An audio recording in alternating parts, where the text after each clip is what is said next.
Once upon a time, a kind woman who lived alone in a little cottage wished for a child of her own. One starry evening, she whispered her wish to the sky. The next morning, she visited a gentle forest witch who gave her a glowing barley corn seed.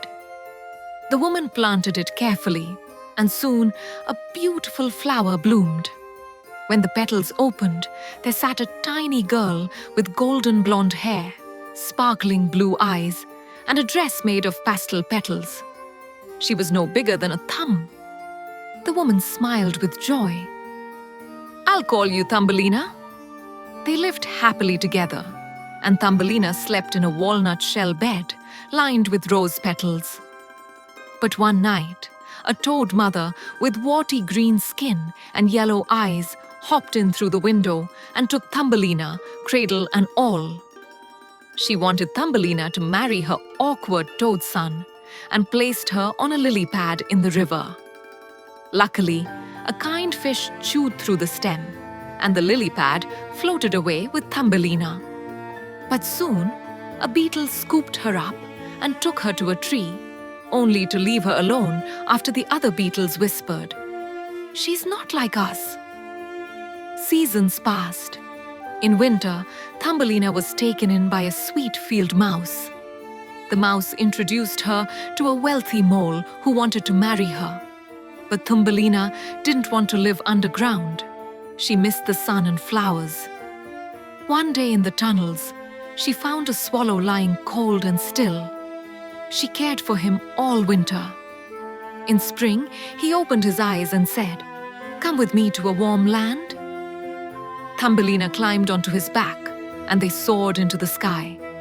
They flew over forests and rivers until they reached a magical kingdom of giant flowers. There, Thumbelina met a prince no bigger than her, with golden blonde hair, emerald green eyes, and golden dragonfly wings. He wore a petal tunic and a crown of blossoms. He knelt on one knee and asked, "Will you be my queen?" Thumbelina smiled brightly. "Yes," she whispered. The prince gently gave her golden wings, and as they opened behind her, Thumbelina felt like she could fly. With her hair glowing in the sunlight and a dress sparkling with joy, she danced through the air beside her prince. They were married among the blossoms, surrounded by butterflies and laughter.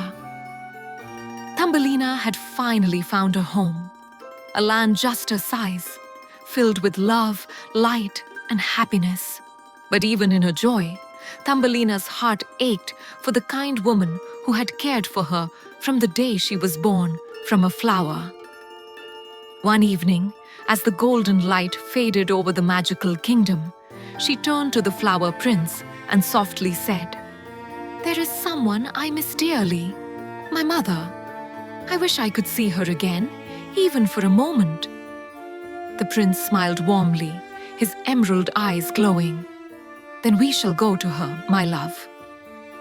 With a gentle flutter of their shimmering golden wings, they flew across fields, rivers, and forests until they reached the little cottage where Thumbelina once lived.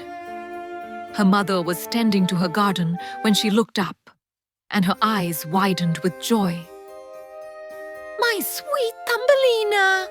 she cried, scooping her tiny daughter gently into her hands. Tears of happiness glistened as Thumbelina introduced the flower prince. The prince bowed respectfully, and together they received her mother's blessing, her heart full of pride and love for her little girl who had found her place in the world. After a warm visit, Thumbelina and the flower prince promised to return often. Hand in hand, with wings shining like the morning sun, they soared back to the magical flower kingdom.